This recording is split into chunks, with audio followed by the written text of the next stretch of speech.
हाँ जी बच्चे। तो 48 लाख का कितना आया था बच्चों का?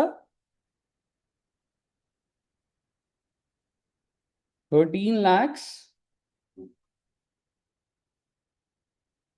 2600, यही है।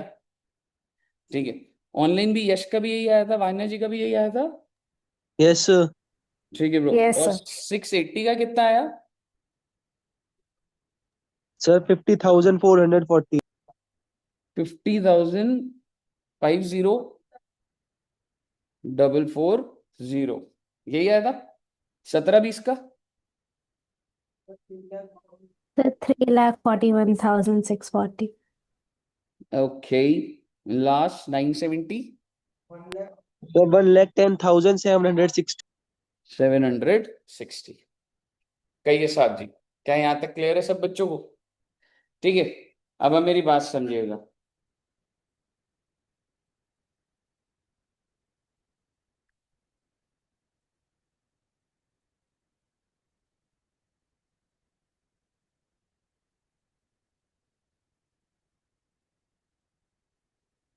Introduction.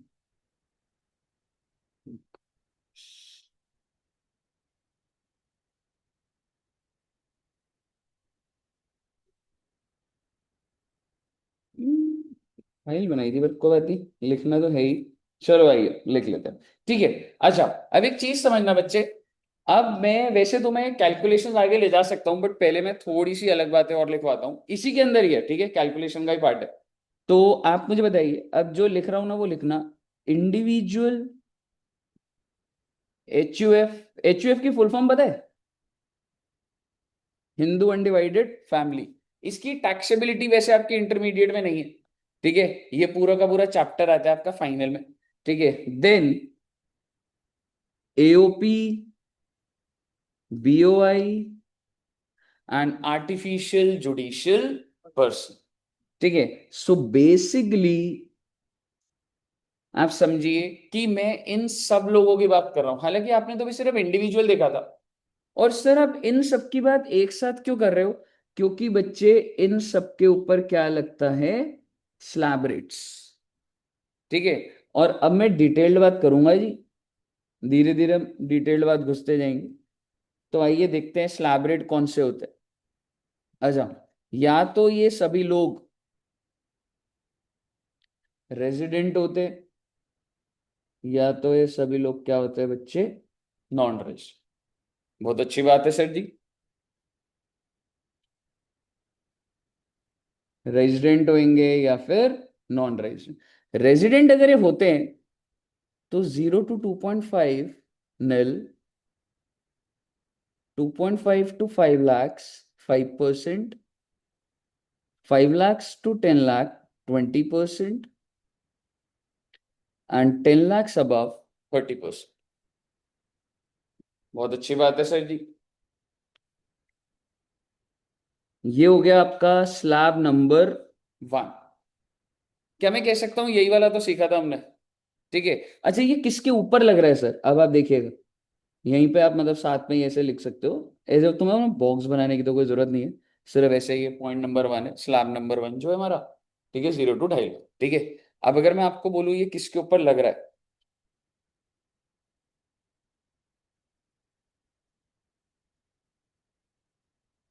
ठीक है, किसके ऊपर लग रहा है ये?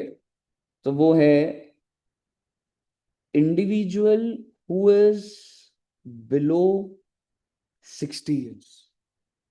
यानी कि आपके ऊपर कह सकता हूं ये स्लैब लगेगा, है ना बच्चे? और मेरे ऊपर कौन सा स्लैब? यही वाला स्लैब लगेगा। क्या मैं कह सकता हूं लेकिन अगर कोई इंसान सीनियर सिटीजन है, सीनियर सिटीजन क्या होता है? 60 होते। ठीक है, तो उस पर स्लैब नहीं लग रहा, क्या लगेगा देखेंगे। लेकिन मुद्दे की बात ये सर, आपने इतने सारे ऊपर नाम लिखे हैं, हाँ तो बेटे देखो ना, बिलो 60 और HUF, AOP, BOI and artificial judicial person, इनके ऊपर भी यही स्लैब है। इनके ऊपर भी कौन सा स्लैब है जी? यही। सर इनकी एज नहीं होती? नहीं होती। अगर आप बोलो सर HUF ना हमारा 80 साल से चल रहा है, मेरे को नहीं जानना कब रजिस्टर्ड हुआ था आपका, और ये सारे वर्ड्स क्या है मुझे अभी नहीं बताने हैं आपको, लेकिन आप ये समझो ये सारे धंधे के ही हैं। एओपी होता है एसोसिएशन ऑफ पर्सन, बीओवाई होता है बॉडी ऑफ इंडिविजुअल। क्या होता है जब बेटे पर्सन की डेफिनेशन करेंगे देखेंगे ना। और एजेपी होता है आर्टिफिशियल जुडिशियल पर्सन। ये सारी आपके ब्लड में चली जाएंगी बात।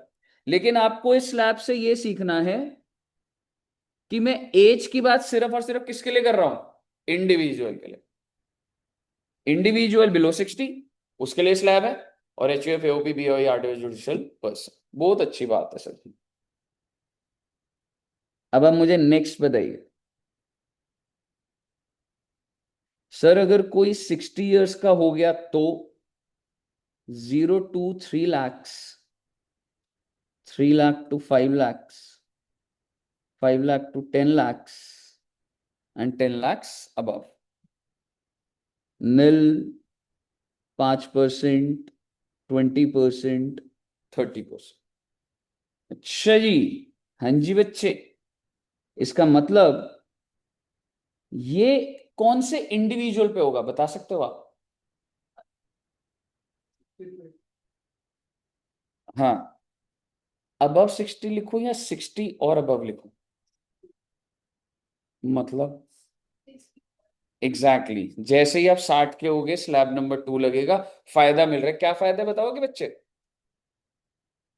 पहले 2.5 होते थे लेकिन इसमें पहले 3 लाख माफ है, यानी कि 60 और अबव, 60 और अबव बट बिलो 80, 80 से नीचे होना चाहिए। बहुत अच्छी बात है सर। अगर सर कोई इंसान 80 का हो गया तो अरे बेटे उसके लिए और बेनिफिट है। And let me tell you, आप एक चीज लिख लेना कि सेकंड वाले के अंदर मैं लिख रहा हूं कि उसको क्या बोला जाता है, सीनियर सिटीजन। एंड अगर आप सपोज करो मैं बोलूं एक इंडिविजुअल जो क्या हो जाए 80 और above, तो उसके लिए स्लैब नंबर 3 है। और सर जी स्लैब नंबर 3 है पहले 5 लाख मार्क। ओके, फिर 5 लाख से 10 लाख, और उसके बाद 10 lakhs अबव। अब आप मुझे बताइए 5 से 10 पे आप मुझे बताइए मैं कितना रेट लगाऊं? नील के बाद हमेशा 5 आ रहा था वैसे, अगर तुम मतलब पैटर्न भी देखोगे तो नील के बाद 5। पर 5 से 10 वाले में हमेशा क्या होता था, 20%। क्या लगता है क्या करेगी गवर्नमेंट, 5% या 20%? हाँ, क्या बात है, वेरी गुड, 20% बेटी। हाँ सर, और 10 लाख के ऊपर वो तो 30 है सर। अच्छा, यानी कि अगर आप रेजिडेंट हो तो इंडिविजुअल की एज के हिसाब से ये है। और अगर सर यही सारे लोग मतलब या तो रेजिडेंट है नॉन रेजिडेंट है, नॉन रेजिडेंट बहुत आसान है बेटे, एक ही स्लैब है, कोई एज का बेनिफिट नहीं कोई कुछ नहीं। 0 to 2.5 लाख नील, 2.5 लाख से 5 लाख 5%, 5 लाख से 10 लाख 20%, 10 lakhs above 30%।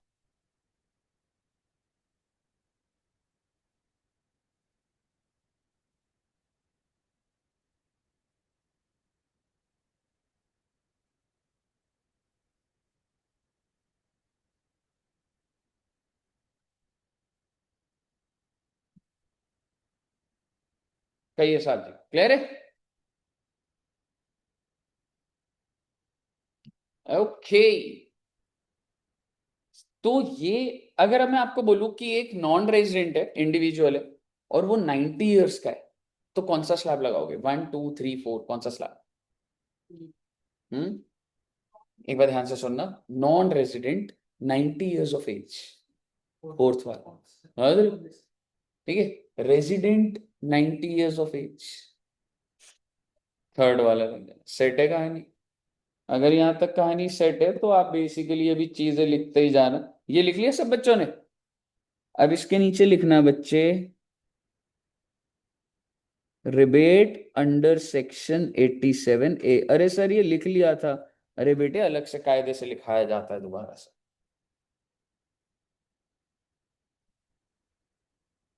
तो भैया ऐसी बात है कि एलिजिबल कौन है। एलिजिबल होता है किसको मिलेगी रिबेट, मुझे बताइए। हर इंसान लेना चाहता है, नहीं लेना चाहता रिबेट? बिल्कुल लेना चाहता है। तो एलिजिबल कौन है? अगर आप एक इंडिविजुअल हो, और दूसरा अगर आप रेजिडेंट ऑफ इंडिया भाई। बहुत अच्छी बात है। और क्या कंडीशन पूरी करनी पड़ेगी? Your total income should be up to 5 lakhs per annum. Total income आपकी 5 लाख पर एनम तक होनी चाहिए। और अगर ऐसा हो गया तो रिबेट कितने की मिलेगी? वो होता है बच्चे लोअर ऑफ ए।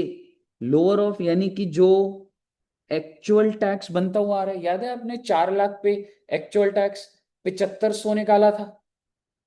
याद है? कम भी तो आ सकता है। या फिर 12,500, विच एवर इज लोअर। कहने का मतलब है सब भाई ये तरीके होते हैं लिखने के। यानी कि आप मुझे बताओ, क्या मैं कह सकता हूँ 12,500 से तो ऊपर जा ही नहीं सकते ना? ये तो फिक्स कर दिया सरकार ने। मान लो एक्चुअल टैक्स से बच्चे 6,000, मैक्सिमम रिबेट कितने की मिलेगी? 6,000 या 12,500, चलो 6,000। मान लो एक्चुअल टैक्स है 16,000 बाई चांस, तो कितनी मिल जाएगी? 12,500। मतलब वो लिमिट सिखा रहा हूं। हालांकि कभी 16,000 आ ही नहीं सकता, क्योंकि 16,000 तभी आ रहा होगा जब 5 लाख से ऊपर है, तो उसको मिलेगी ही नहीं। 5 लाख पे भी तो निकाल लिया था आपने। 5 लाख पे 12,500 आ रहा था, तो ही मिलेगी। समझ रहे हो? बताइए, ऑल क्लियर टिल हेयर? और चलिए, तो अगर आपको ये बात क्लियर है, तो मैं कुछ चेक करना चाहता हूं आप कितने अलर्ट बैठे हुए हैं। एक इंडिविजुअल 82 ईयर्स एज है, 40 lakhs का टोटल इनकम है। HUF 4 लाख की इनकम है। सिर्फ ये दो पे निकाल दीजिए बस, ज्यादा कुछ नहीं। 40 लाख पे। और सर रेजिडेंट नहीं बताया? अरे बेटे, अगर कभी नहीं बोला हो ना, तो रेजिडेंट ही मान लेना। समझ रहे हो?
4 लाख वाले का तो सीधा सीधा बोल सकते हैं नील। हाँ, हर्षदा जी, 4 लाख वाले का नील सीधा। नहीं? क्यों? Exactly exactly। मैं इसलिए करा रहा था आपको। गुड। आपको ये ध्यान आना चाहिए, 90% बच्चा गलत कर देता है। 4 लाख देख के एक्साइटेड हो जाता है, रिबेट दे देता है। वो भैया इंडिविजुअल नहीं है ये। समझ रहे हो? ये ध्यान रखना, बस इसी पॉइंट की वजह से ही डाले थे मैंने दो।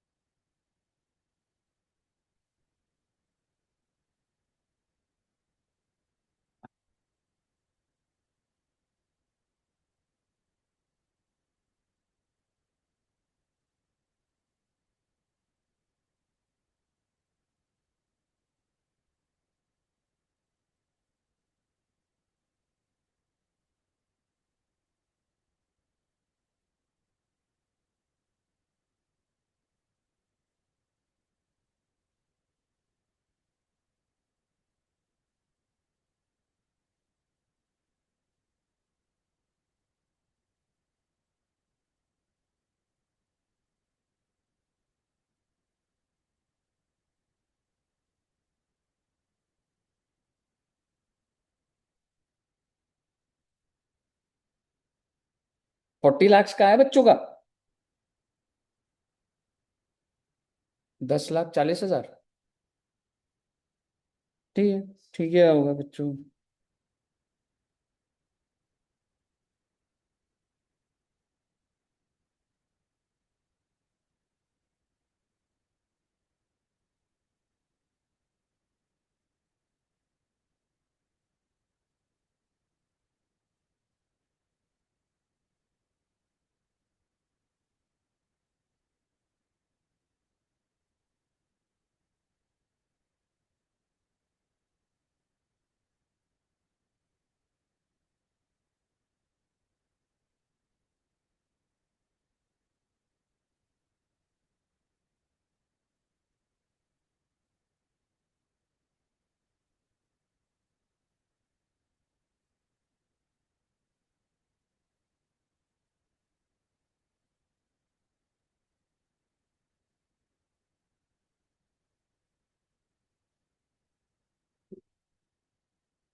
आ गया 4 लाख का। कितना?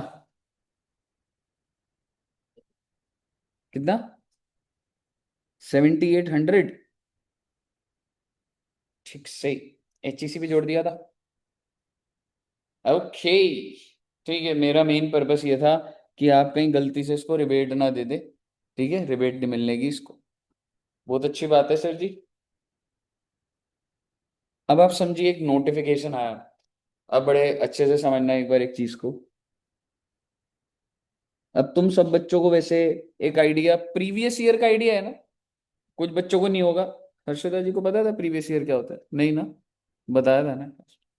आई थिंक वान्य और यश को ध्यान नहीं। एक छोटी सी बात बोलूंगा, इसको चाहे हल्का सा लिख लेना।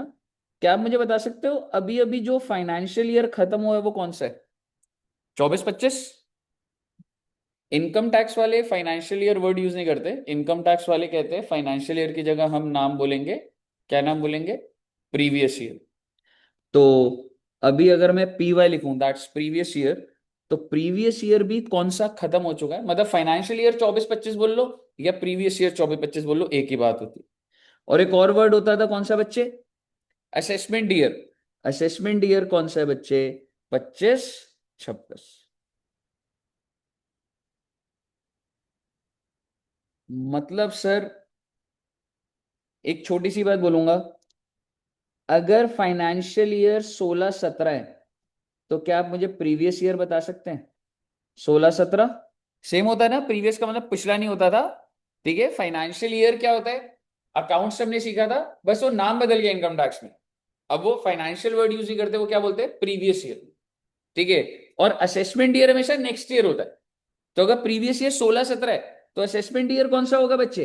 17-18। पहली बात तो यहां तक आपको एस्टैब्लिश करनी, क्यों बता रहा हूं मैं आपको बता देता हूं। पहली बात तो आपको पता ही होनी चाहिए थी, लेकिन मैं आपको इसलिए बता रहा हूं। अभी मैं स्लैब के अंदर ही हूं। 1/4/24, 31 मार्च 25, 31 मार्च 26। एक इंसान है, और ये स्पेसिफिक केस है, ठीक है। एक इंसान है, उसका बर्थडे, ठीक है, 1/4 को आता है। ऐसे लोग होंगे जो 1 अप्रैल को जिनका जन्म हुआ है। ऐसे लोग होंगे।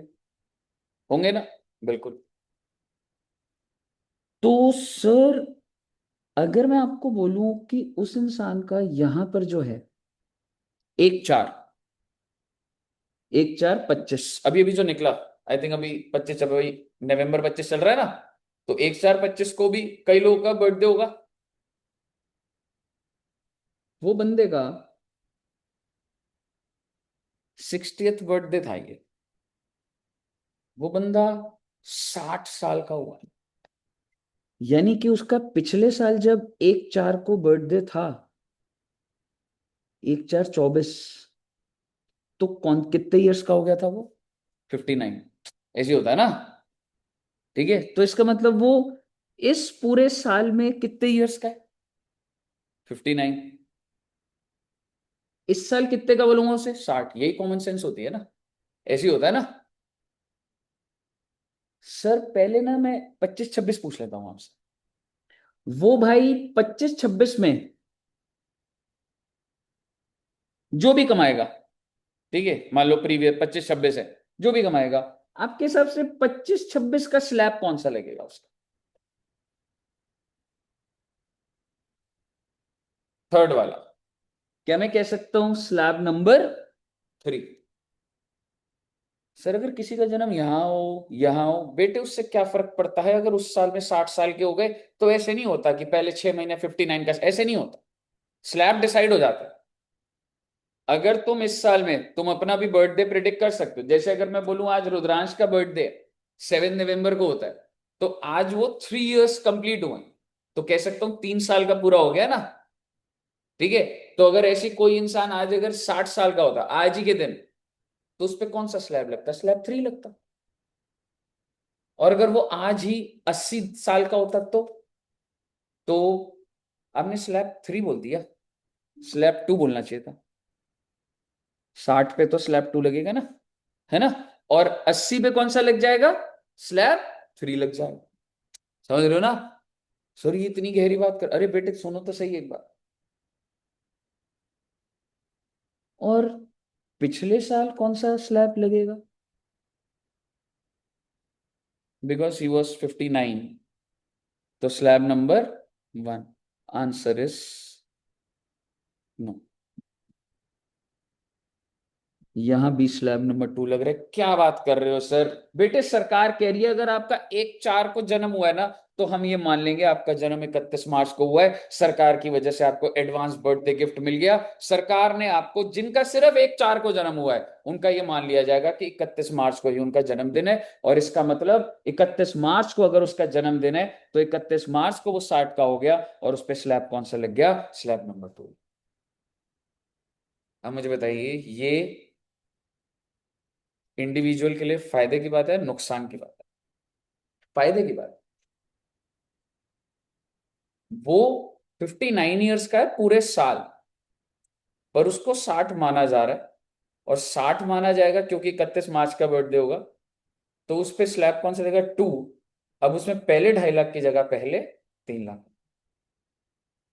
This is specifically for people जिनका बर्थडे हुआ born on 1 April। If you are born on 1 April, it would be assumed that you have attained the age of 60 years, or it is assumed that you have attained the age of 80 years just one day preceding the date of birth, that is on 31st March, resulting जो आप 59 के थे उसको 60 मान लिया जाएगा, slab 2 लग जाएगा। और अगर आप पिछले साल 79 के थे, तो आपको 80 मान लिया जाएगा और स्लैब नंबर 3 लग जाएगा। इसका मतलब ये है कि इस वाले पीरियड में भी कौन सा स्लैब लग जाएगा? Slab number 2। कहिए, क्लियर है बच्चे? तो चाहे ये 60 साल वाले टाइम पर होता, यानी कि ये 1 अप्रैल को, चाहे इसका 60th होता या 80th होता, देखो इस स्लैब में तो कोई कंफ्यूजन ही नहीं है ना। समझ रहे हो? जिस दिन बर्थडे आ गया वो तो है ही। लेकिन पुराने में जब ये 59 का था या ये 79 ईयर्स का है, तो चाहे तू 59 का है भाई, तेरे पे स्लैब 2 लग जाएगा। और तू 79 का है, तेरे पे स्लैब 3 लग जाएगा। और मैं आपको एक बात बता दूं, ये बहुत गहरी बात है। आप अभी फ्रेश माइंड से पढ़ रहे हो, जब आपके दिमाग में 1,500 प्रोविजन होंगे, तो उसकी बर्थ डेट भी सरकार अगर क्वेश्चन में दे रहा होगा ना, वो हेल्प नहीं करेगा आपको। आपको अपना प्रेजेंस ऑफ माइंड रखना पड़ेगा कि 1/4 पे आप एक प्रोविजन पढ़कर आए हो और ये पेपर में आया हुआ है। अभी आपने सुन लिया तो आपको लगेगा क्या ही बड़ी बात है, बट बेटे जब 40 पॉइंट को अप्लाई करना होता है ना एक ही क्वेश्चन में, तो हम 35 अप्लाई कर पाते हैं। That's absolutely normal. टैक्स के अंदर होगा क्या? आपको सारे पॉइंट, मैं आपको गारंटी दे रहा हूं, आपको सारे पॉइंट आते हैं, लेकिन वो सारे पॉइंट उस 10 मिनट में अप्लाई करना चैलेंज हो। एंड दैट्स ओके कि हम कोई एक आध पॉइंट भूल गए, अप्लाई नहीं हुआ, क्योंकि पूरा एप्लीकेशन बेस्ड हो। मतलब ऐसे स्ट्रेट फॉरवर्ड नहीं आने वाले, सब डेटा एक साथ मिलके क्वेश्चन के अंदर आ जाए। वो चीज है, इसको लिख लो बच्चे।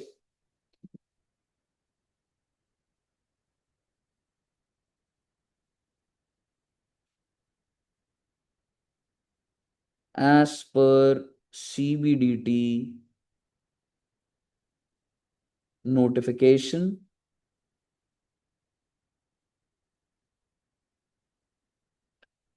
a person born on 1st April will be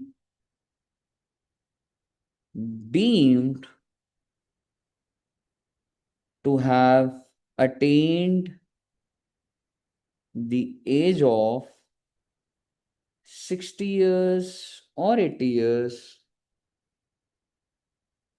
one day before the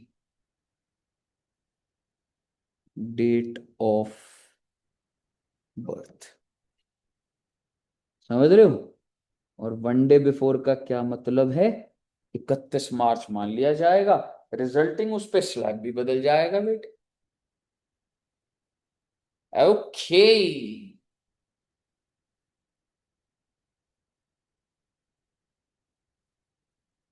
ऐसा इसलिए कह सकते हो, इसके पीछे कोई एक्सप्लेनेशन जब आया होगा तब कुछ आया होगा, लेकिन अगर कोई बंदे का जन्म, ऐसी मैं अपनी कॉमन सेंस से बता रहा हूं, 1/4 को हुआ है तो 1 साल हम ये मान के चल रहे हैं कि खत्म कब हो गया होगा? 31 को। कोई भी चीज जब 1 को शुरू होती है तो खत्म 31 को होती है। जैसे हर्षिता जी, आपका बर्थडे कब आता है? 14 अप्रैल। अच्छा, मुझे लगा नवंबर तो हो सकता है, अभी पार्टी की प्लान हो सकता है। 14 अप्रैल, वेरी गुड। तो आप थोड़ा सा बस 14 दिन पहले अगर होते तो फायदा होता आपको। तो अगर 14 अप्रैल, तो आपको 1 साल 14 को ही खत्म हो रहा है या 13th को खत्म हो रहा है? 13th को। न्यू ईयर 1 को शुरू होता है, और हम क्या ये बोलते हैं 1 तारीख को, अरे भाई आज तो आखिरी दिन है 1 तारीख को। ये हम 31, आप न्यू ईयर पार्टी अगर कर दो करोगे, ठीक है, तो 31st को करोगे या फर्स्ट को करोगे? 31st, है ना? क्यों? 31st को भी तो एक दिन और है, 1 साल होने में, 1 से 1 होता है ना, जैसे आपका बर्थडे है 14 से 14, या एक दिन पहले ही समाप्त हो जाती है वो? कुछ याद आ रहा है? बिल्स ऑफ एक्सचेंज में बताया था, ठीक है, पर इसके आगे का कॉन्सेप्ट भी बताया था। बट आप ये कह सकते हो कि सरकार कह रही है खुश होने दो ना सीनियर सिटीजन को बेनिफिट। गवर्नमेंट का लॉजिक इसके पीछे बस ये है कि हम आपको बेनिफिट देना चाह रहे हैं।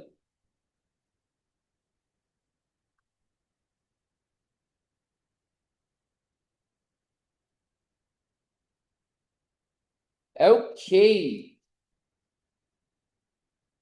अगर आपको यहां तक क्लियर है तो इधर तक लिख लिया बच्चों ने? चलिए, अब मैं आपसे कुछ एक दो बातें करूंगा, दैट इज राउंडिंग ऑफ। अभी टैक्स खत्म, कैलकुलेशन खत्म नहीं हुई, ठीक है, अभी तो शुरुआत हुई अभी। ठीक है, फर्म का, कंपनी का, सबका, हालांकि उनका इतना ज्यादा नहीं आता, बहुत ही कम, रेयरेस्ट ऑफ द रेयरेस्ट। लेकिन बीच बीच में थोड़ा सा थ्योरी डाल रहा हूँ, फिर दोबारा प्रैक्टिस पे लेके आऊंगा सर। आज वैसे ही टाइम का थोड़ा सा क्लैश हो गया, नीचे बैठे हुए बच्चे, तो मैं ज्यादा करा दिया तो उनके लिए दिक्कत हो जाएगी। तो मैं अभी वो वाली चीजें करा रहा हूँ जो कि जस्ट ऐसे ही आप समझ सकते हो। That is rounding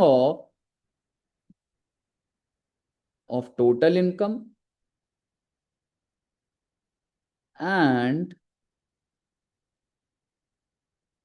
rounding off tax, interest, penalty. Oh my God sir, rounding off, हाँ बेटे हाँ, सॉफ्टवेयर अपने आप करता है बेटे। पेपर में इतना एक्सपर्ट लेवल है कि ये तो ध्यान भी नहीं होता बच्चे को कि आखिरी के आंसर को राउंड ऑफ भी करना है। समझ रहे हो? 288A टोटल इनकम को करता है, और 288B टैक्स, इंटरेस्ट, पेनल्टी को राउंड। मतलब सर, जैसे सपोज करो एक इंसान है मिस्टर, अच्छा पहले लिख लेते हैं, सेक्शन 288A कहता है कि राउंड ऑफ कर दो ऑफ टोटल इनकम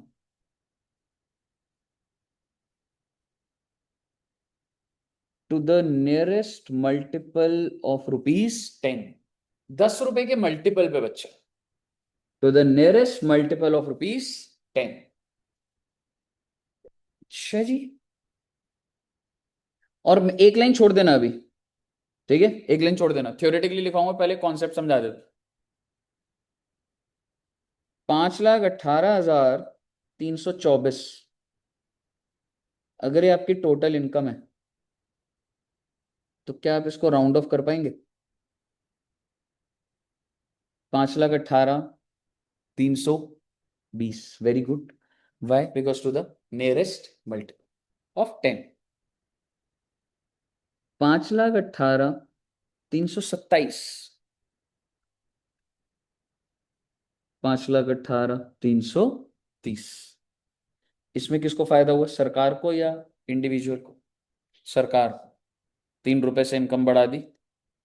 अरे सर इतना सोचता है क्या कोई? अरे बेटे, सब सोच रहे हैं प्रोविजन एग्जाम के पर्पस। 5,18,325, क्या लग रहा है आपको? 330। अगर गवर्नमेंट अच्छी होगी तो क्या होता? 320। आप तो बीजेपी वाले ही हो, आप फंस गए। आप बोल ही नहीं रहा आगे। हाँ, अगर अच्छी गवर्नमेंट हो तो उसको 320 करना चाहिए, 330 करना चाहिए। कार्तिक जी। ठीक है, बट गवर्नमेंट ने क्या करा है बच्चे? 5,18,330। If the last digit is 5, it would be rounded off to the higher multiple of 10।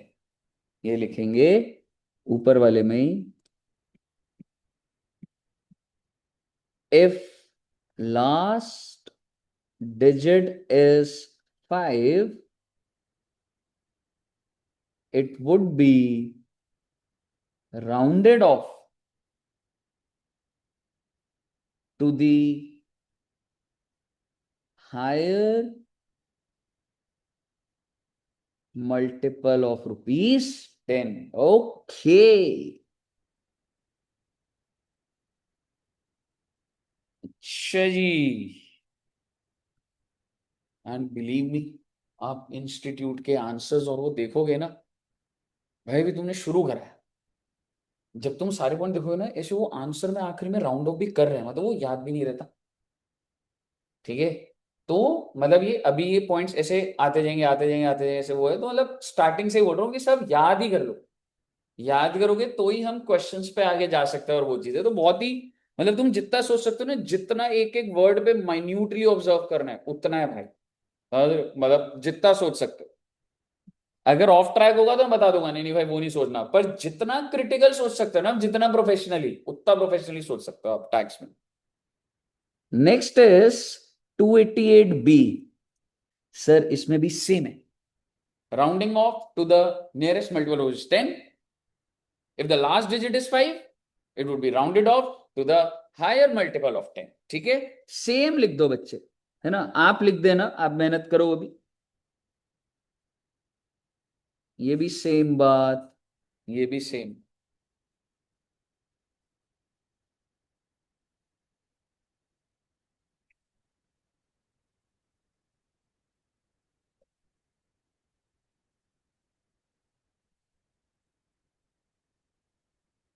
अच्छा जी, अगर ऐसा है तो अब की बार बस मैं क्या बोलूंगा, टैक्स, इंटरेस्ट, पेनल्टी। और कौन सा सेक्शन देखता है इस चीज को, राउंड ऑफ को? 288B। सो लेट सपोज 8,468 का टैक्स है, इंटरेस्ट है, वट एवर कुछ भी हो, कितना अमाउंट हो जाएगा? 8,470। अच्छा जी, 8,462 क्या हो जाएगा रे? 8,460। और 8465 है जी कार्तिक जी। 847। किसको फायदा हुआ बेटे इसमें? गवर्नमेंट। किसको नुकसान? इंडिविजुअल को। किसने नुकसान पहुंचाया भाई? कौन सी गवर्नमेंट ने?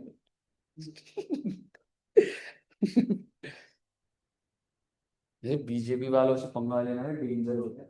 मैंने उस दिन अभी डाला था ना इसमें, को कमेंट आया बच्चों के, सर आप उसको वोट क्यों नहीं गया राहुल गांधी वही, लेकिन मैं डाल दिया वो गलती। चलिए, all clear till here. Online भी लिख रहे हैं ना सारे बच्चे? Yes sir. हाँ ठीक है बेटे, मैं कभी भी नोट्स चेक करूंगा, ठीक है? नोट्स ही तुम्हारा हथियार है बच्चे। नोट्स एकदम अपडेटेड रखना। अच्छा सर, और क्या इसमें अब आप बताओगे? आओ बेटे, हल्का सा आगे लेके चलूं तुम्हें। पर्सन की डेफिनेशन कर सकते हैं। आइए, पर्सन की डेफिनेशन करते हैं।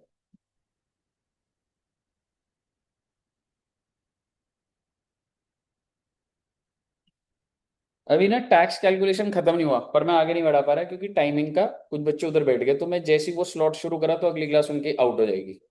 ठीक है, पर ये वाली चीजें करा रहा हूं अभी। Person under section 2 clause 31। Oh my God, बेटे लोग बहुत तेज हैं। सरकार कहती है कि अगर एक पर्सन अर्न करता है, लोग कहते हैं हम पर्सन ही नहीं है। अरे लोग कहते हैं हम भगवान है, हमारे अंदर भगवान बसता है, आप ही तो कहते हो। तो हम पर्सन कैसे हुए? तो सरकार को लिखना पड़ा कि अगर आप अपने आप को भगवान भी बोलते हो तो भी आपको टैक्स देना पड़ेगा। समझ रहे हो? तो इतना वाइड चीजें जा चुकी हैं। तो पर्सन अंडर सेक्शन 231, अब इसकी डेफिनेशन देखते हैं। पर्सन इंक्लूड्स, सबसे पहला इंडिविजुअल। आज के टाइम पे ना मेल और फीमेल का स्लैब सेम है। एक टाइम होता था जब अलग अलग होता। समझ रहे हो? ज्यादा टाइम 6-8 साल पहले अगर मेल है तो उनका स्लैब अलग होता था, फीमेल को थोड़ा ज्यादा वो मिलता था। ठीक है, पर आज के टाइम पे अभी सेम कर दिया। ठीक है, इंडिविजुअल। दूसरा H U F. H U F full form लिखनी है हमें। समझ रहे हो? एच यू एफ क्या होता है? वैसे वैसे जनरली क्या होता है? हिंदू अनडिवाइडेड फैमिली, वो फुल फॉर्म हुई। जनरली क्या होता है? बिजनेस होता है। ठीक है, और ये ना ऐसा नहीं होता, आपने देखा जैसे अगर किसी घर का पार्टीशन हो रहा है, ठीक है, तो वो एक लॉ से बंधा हुआ है ऑलरेडी। समझ रहे हो? जैसे पहले कह सकता हूं कि अगर एक पार्टीशन होता था तो ये एच यू एफ का ही होता है, हिंदू का भी होता है अलग से, ठीक है, और भी लोगों का अलग अलग रिलीजन में है। लेकिन होता था कि सिर्फ लड़कों का शेयर, ऐसा होता था पहले। ठीक है, लेकिन आज के टाइम पे अब ये उसमें हो गया कि पार्टीशन के टाइम पे जो गर्ल्स है उनका भी शेयर है। ठीक है, पहले नहीं था ऐसा। तो ये इस एक्ट के थ्रू बंधे हुए हैं वो। ठीक है, और इसी में लोगों के बिजनेसेस भी होते हैं। तो और आपने सुना होगा सिर्फ ये चीज कि जो हेड ऑफ द फैमिली होता है करता होता है। ठीक है, तो वो कुछ इम्प्लाइड बातें होती है कि झगड़ा हो गया और अगर वो कोर्ट पहुंचे कि घर का बिजनेस था तो वो गाइड कैसे होगा। ठीक है, और इसके अंदर भी गहरी बातें हैं सारी, लेकिन वो आपके इंटरमीडिएट में नहीं है बिल्कुल। एच यू एफ जो है फाइनल में आता है, वो भी 8-10 पेज का ही होता है, बहुत ज्यादा तो नहीं है ऐसा। ठीक है, मुद्दे की बात ये है, एच यू एफ के सिर्फ फुल फॉर्म लिख के अपन टेंशन नहीं लेंगे। फुल फॉर्म लिख लेंगे बस साथ में, Hindu undivided family.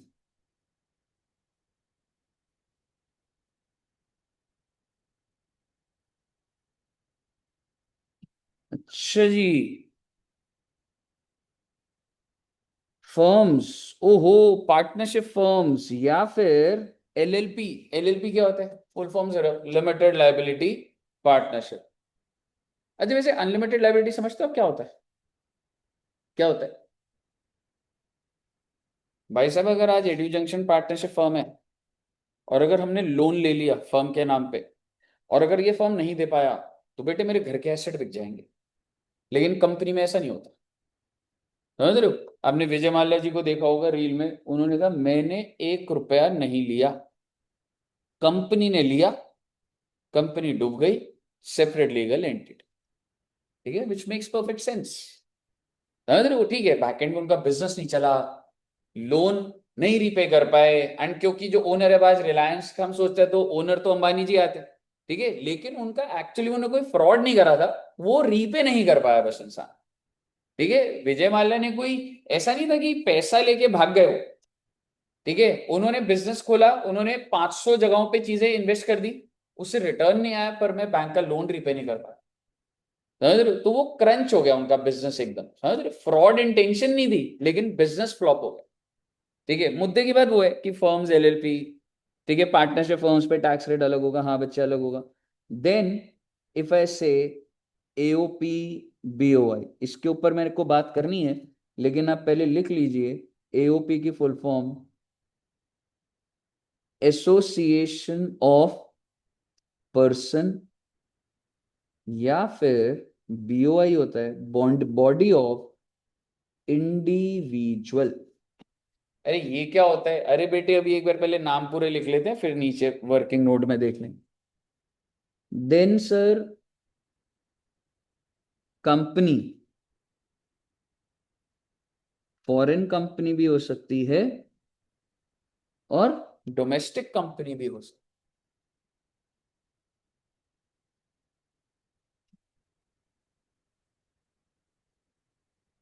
Foreign company पे टैक्स रेट ज्यादा होता था, 40 होता था, कम कर दिया, 35% कर दिया। डोमेस्टिक पे बीजेपी गवर्नमेंट की कमिटमेंट थी कि हम 25% तक ले आएंगे, तो 25 पे ले आई है वो, लेकिन कहती है छोटी कंपनी में 25, बड़ी कंपनी में 30। जनरल रेट वैसे 30 चल रहा है, बट अगर आपका टर्नओवर 400 करोड़ तक है किसी साल का, वो लिखेंगे अभी नोट में। मुद्दे की बात है, 25-30 चल रहा है, फॉरेन पे 35 लिखेंगे प्रॉपरली उसको। Then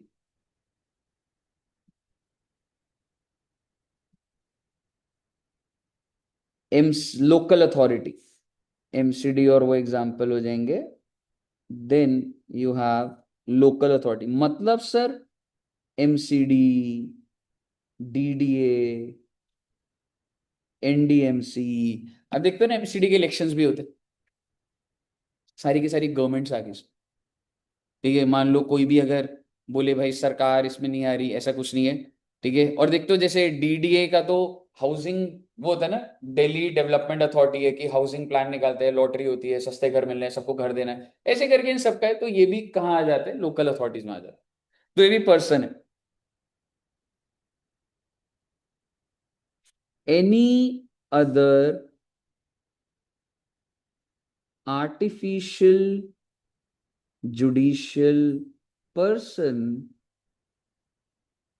not covered above.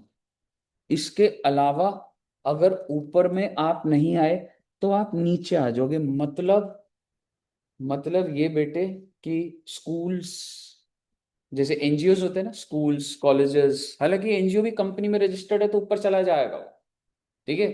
Charitable trust, religious, मंदिर, टेम्पल, गॉड, आइडल, सारे के सारे यहाँ आ जाएंगे। तो हम छोटा छोटा क्या लिखेंगे? आप ये कह सकते हैं कॉलेजेस, यूनिवर्सिटीज, रिलीजियस ट्रस्ट, ये ना सब टेम्पल, चर्च, मॉस्क, गुरुद्वारे सारे यहीं आ जाएंगे। गॉड, आइडल्स, एक्सेट्रा सब यहीं आ जाएगा जी। आपका आईसीआई, आईसीएसआई, सारी पार्लियामेंट एनेक्टेड बॉडीज हैं ये सारी। तो इनको क्या बोला जाता है? Artificial judicial person. क्योंकि आईसीआई ऊपर तो नहीं आ रहा ना, इंडिविजुअल एचयूएफ। हाँ, अब आप बोलो सर आईसीआई कंपनी है ये देखो, तो है तो ठीक है, कंपनी में आ जाएगा, क्या दिक्कत वाली बात है उसमें? अपने आप को तुम कंपनीज एक्ट में रजिस्टर करा लो, कंपनी में आ जाओगे तुम बोलोगे नहीं हम ये कोऑपरेटिव सोसाइटी या किसी एक्ट के तहत एस्टैब्लिश है, तो नीचे आ जाओ भैया, पॉइंट नंबर जी में छूटोगे नहीं, बात इतनी है बस। मुझे बताइए यहां तक क्लियर है बच्चे? अब अगर आपको यहां तक क्लियर है ना, छोटी सी बात और बताऊंगा, और मैं मतलब एक दो चीज बस और है। इंडिविजुअल के ऊपर क्या लग रहा था? स्लैब। एचयूएफ के ऊपर क्या लग रहा था? स्लैब। फर्म्स के ऊपर फ्लैट रेट लगता है। कितना रेट होगा आइडिया कुछ? फ्लैट का मतलब भाई सीधा सीधा 1%, दैट इज 30%। फर्म्स के ऊपर सीधा क्या लगता है? 30%। Hello ji Kundan ji, many congratulations, very good, very good marks. खुश है ना तू? हाँ जी सर, चलो वेरी, तू आपकी टेंशन मेहनत में, की वजह से, वरना अरे तो नहीं नहीं यार, बच्चों की मेहनत है यार, अरे उन्हें नहीं एकदम सर, क्या बात है। सिंसियरली, गॉड ब्लेस यू, उन्हें सिंसियरली एकदम पढ़ाई करी है तो हुआ है। पर चलो सही है, घर में खुश सब? हाँ चलो बढ़िया बढ़िया, गुड, और तरक्की करो ऐसे ही, ठीक है ना? बाकी अभी नीचे है, बस अभी 5 मिनट में आ जाऊंगा मैं। नीचे बैठा है अभी या जा रहा है? जा ही रहा हूँ, ऐसा तो है नहीं कहीं। चलो सही है सही है, चलो God bless you, all the very best. बाकी और मम्मी पापा को भी कॉन्ग्रेचुलेट करियो मेरी तरफ से। मम्मी तो है नहीं, पापा ही है। ओहो, अच्छा चलो ठीक है, बहुत अच्छी बात है। पापा को कॉन्ग्रेचुलेट करना, खुश है पापा एकदम? हाँ तो कुछ चलो सही है, बढ़िया बढ़िया। फैमिली में पहली बार भी इतना पड़ रहा है ना। हाँ, नहीं नहीं, अब रैंक लानी है विंटर में, ठीक है, उस हिसाब से बढ़िया। ओके, चलो ओके थैंक यू दोस्त, sir. God bless you, bye. चलिए, अच्छा, एओपी बीओआई, इसके ऊपर क्या लिखा था हम लोगों ने? याद करो। स्लैब था रे, कंपनी पे फ्लैट है रे, इस पे भी फ्लैट है रे, इस पे स्लैब है रे। देख लो, आपने वहां पे यही लिखा था, individual, HUF, AOP, BOI, artificial judicial person, इन्हीं पे तो स्लैब लिखा था आपने।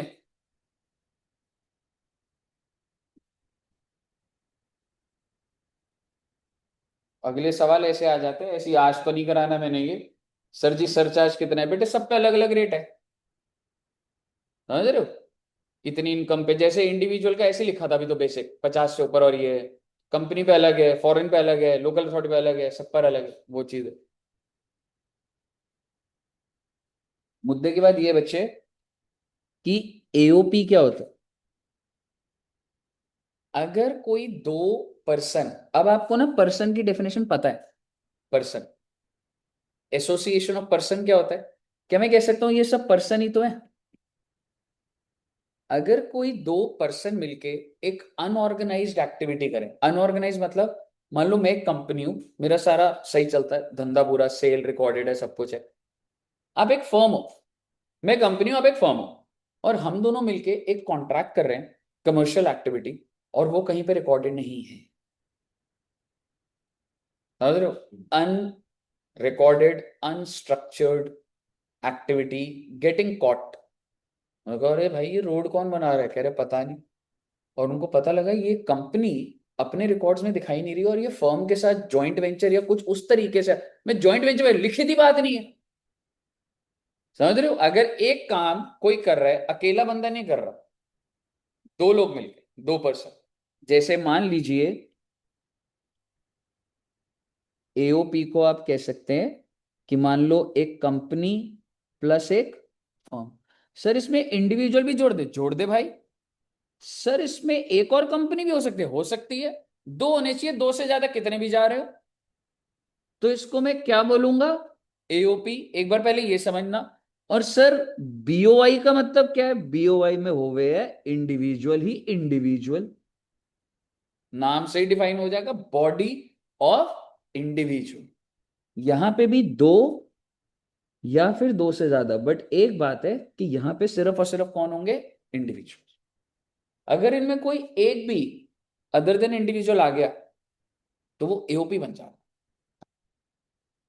एओपी में it's not specific that there should be individual और anything, but body of individual अगर समझो तो दो इंडिविजुअल या उससे ज्यादा इंडिविजुअल अनरिकॉर्डेड अनस्ट्रक्चर्ड काम कर रहे हैं, तो उसको क्या बोल दिया जाता है? Body of individual. तो आप एक चीज समझिएगा, पार्टनरशिप इज रजिस्टर्ड। आज अगर आप बोलोगे सर एड्यू जंक्शन चल रहा है, तो मेरे पास एक डॉक्यूमेंट है कि हम रजिस्टर्ड है, वो तो अकाउंटिंग लेवल पर होता है। टैक्स लेवल पे अगर मैं रजिस्टर्ड नहीं हूं तो मुझे बीओआई बोल दिया जाएगा, मेरी टैक्सेबिलिटी बीओआई के हिसाब से। आज अगर सपोज करो इनकम टैक्स आ जाए और बोले हाँ भाई कौन है भाई, कौन चला रहा है? दो लोग चला रहे हैं, मैं और दूसरा कह रहे पैन कार्ड मैन है ही नहीं, किस नाम एडू जंक्शन, पैन कार्ड है ही नहीं, तो क्या बात का एडू जंक्शन भाई? जब तक लिखित पेपर में वो ऐसे लीगल काम, वो उस हिसाब से ही तो चलाएंगे वो, समझ रहे हो? अगर वो है ही नहीं, so we both would be considered as AO, sorry, body of individual. और अगर साथ में कोई कंपनी मिलके आ रखी होती तो वो एओपी हो जाए। ठीक है बच्चे? दोनों अनरजिस्टर्ड है, ठीक है। यहां पे मैं लिखूंगा अभी, बेसिकली एओपी भी अनरजिस्टर्ड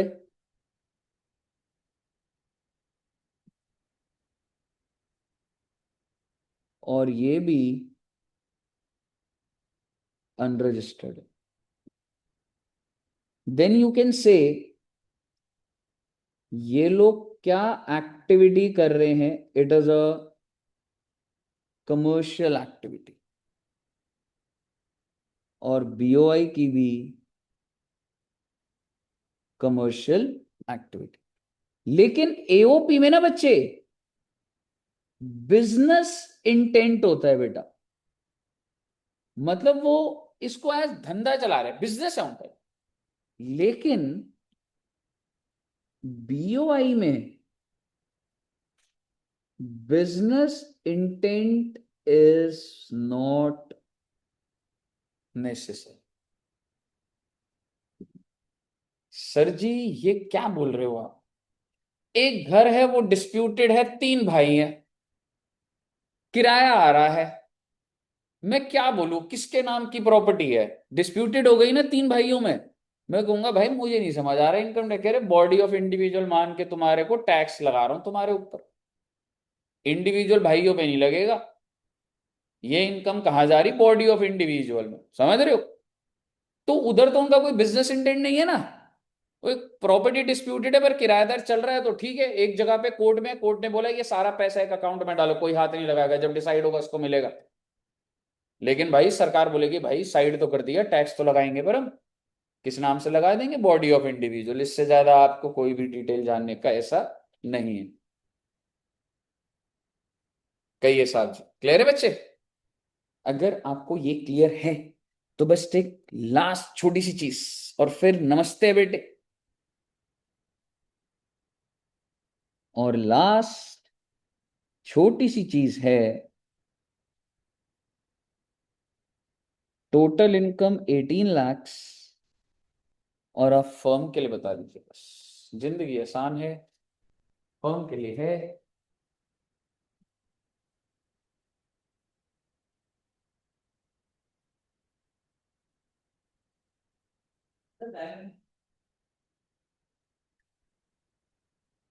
पांच मिनट में खत्म भी हो जाएगी बस।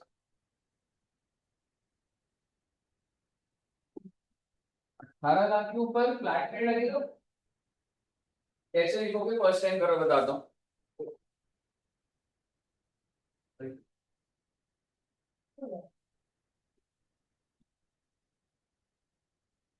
18 लाख पे सीधा 30%, 5,40,000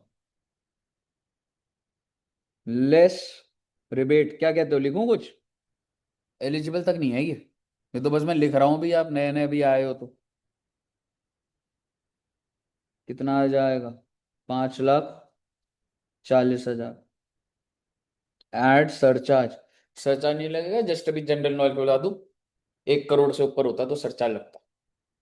टोटल इनकम अबव 1 करोड़। सब लिखोगे आप सरचार्ज की जब बात है? नहीं, वो इंडिविजुअल के लिए। हाँ सर, सरचार्ज अभी के लिए बस मैं आपको कोई सरचार्ज का केस ही नहीं करा रहा हूं अभी, है ना? ये आ गया तो कितना आ जाएगा बच्चे? 5,40। एंड लास्ट HEC तो सब पर है जी, और ऊपर से टैक्स बनता हुआ आ रहा है तो 4% लग जाएगा बेटे। 5,40 का 4% कितना हुआ? 5,61,600। तो ये 21,600 का आपका HEC। हम लोग का पार्टनरशिप फर्म है, हम जब पार्टनरशिप फर्म की अगर जितना भी मैं प्रॉफिट दिखाऊं उस पर सीधा 30%।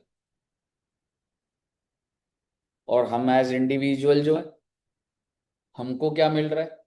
ये जो प्रॉफिट फर्म का है, कह सकता हूँ घर ले गया मैं। अभी देसी समझो, पूरा डिटेल जाएंगे। मान लो फर्म ने इतना ही कमाया, 18 लाख।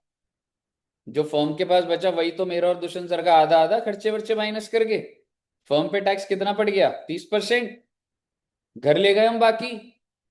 तो वो मेरी इनकम दोबारा काउंट कर दी जाएगी? नहीं करी जाएगी। हम जब थोड़े से और बड़े हो जाएंगे तो लिखा जाएगा अब इसके बाद प्रॉफिट के अंदर जो हिस्सा है भाई, उस पर ऑलरेडी टैक्स लग गया, उसको छोड़। समझ रहे हो? It's too early to discuss, generally बता रहा हूँ साहब। ठीक है, फर्म ने टैक्स दे दिया, अब वो पैसा पार्टनर घर ले जा रहे हैं, तो पार्टनर के ऊपर अब उसके ऊपर टैक्स नहीं होता बच्चे। कहिए साहब जी, all clear till here?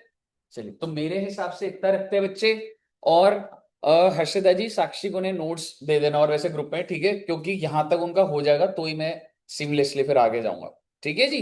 Online भी क्लियर है बच्चों को, वान्या जी को? सर एक डाउट। हाँ दोस्त। सर जो हिंदू हिंदू अनडिवाइडेड फैमिली में जो आपने वो 4 लाख पे निकाला था 7800, तो उसमें हेल्थ एंड एजुकेशन का चार्जेस तो लगे ही नहीं है उसमें। 7800 में लगा नहीं था? नहीं सर, वो उसमें तो लगा उसमें देना, आ रहा है। उसमें लगा देना दोस्त। 78 में HTC नहीं डाला था? डला हुआ था आई थिंक 7500 का 4%, 300, और फिर ऐड करा हुआ था 7800। 78। ओके। हाँ, ठीक है दोस्त। Okay, thank you sir. चलिए, okay, thank you very much. इतना रखते हैं बच्चे, और मिलेंगे बहुत ही जल्द। Till then, bye bye bye bye.